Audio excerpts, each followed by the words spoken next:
يغضوا من أبصارهم ويحفظوا فروجهم ذلك أزكى لهم إن الله خبير بما يصنعون. مومن مردوں سے کہہ دو کہ اپنی نظریں نیچی رکھا کریں اور اپنی شرم گاہوں کی حفاظت کیا کریں، یہ ان کے لیے بڑی پاکیزگی کی بات ہے، اور جو کام یہ کرتے ہیں خدا ان سے خبردار ہے. وَقُلْ لِلْمُؤْمِنَاتِ يَغْضُضْنَ مِنْ أَبْصَارِهِنَّ وَيَحْفَظْنَ فُرُوجَهُنَّ وَلَا يُبْدِينَ زِينَتَهُنَّ إِلَّا مَا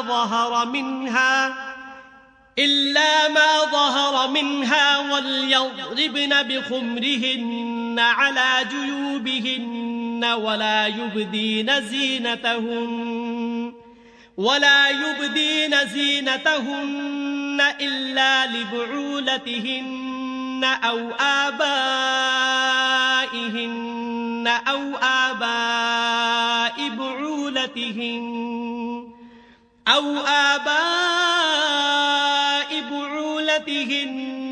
أو أبنائهن أو أبناء بعولتهن أو إخوانهن أو بني إخوانهن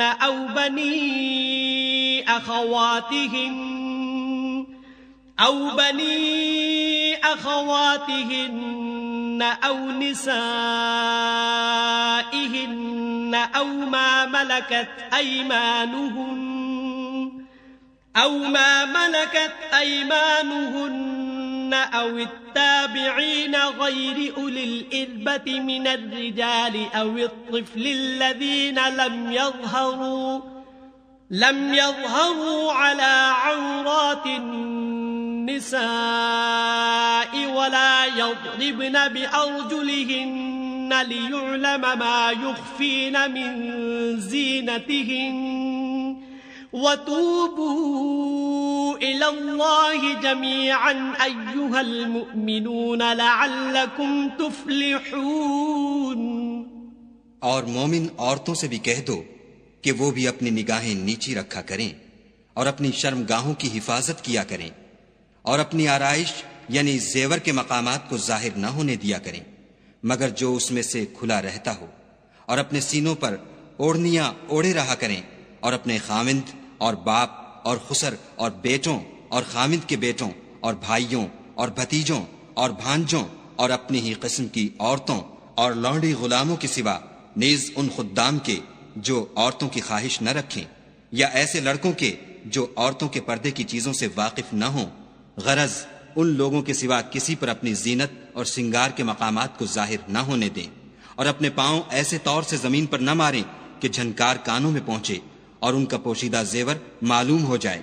اور مومنوں سب خدا کے آگے توبہ کرو تاکہ فلاح پاؤ. یا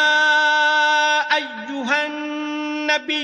قل لأزواجک وبناتک ونساء المؤمنین یدنین علیہن من جلابیبہن ذلك أدنى أن يعرفن فلا يؤذين وكان الله غفورا رحيما. اے پیغمبر صلی اللہ علیہ وآلہ وسلم، اپنی بیویوں اور بیٹیوں اور مسلمانوں کی عورتوں سے کہہ دو کہ باہر نکلا کریں تو اپنے منہوں پر چادر لٹکا کر گھونگھٹ نکال لیا کریں. یہ امر ان کے لیے موجب شناخت و امتیاز ہوگا تو کوئی ان کو ایذا نہ دے گا، اور خدا بخشنے والا مہربان ہے.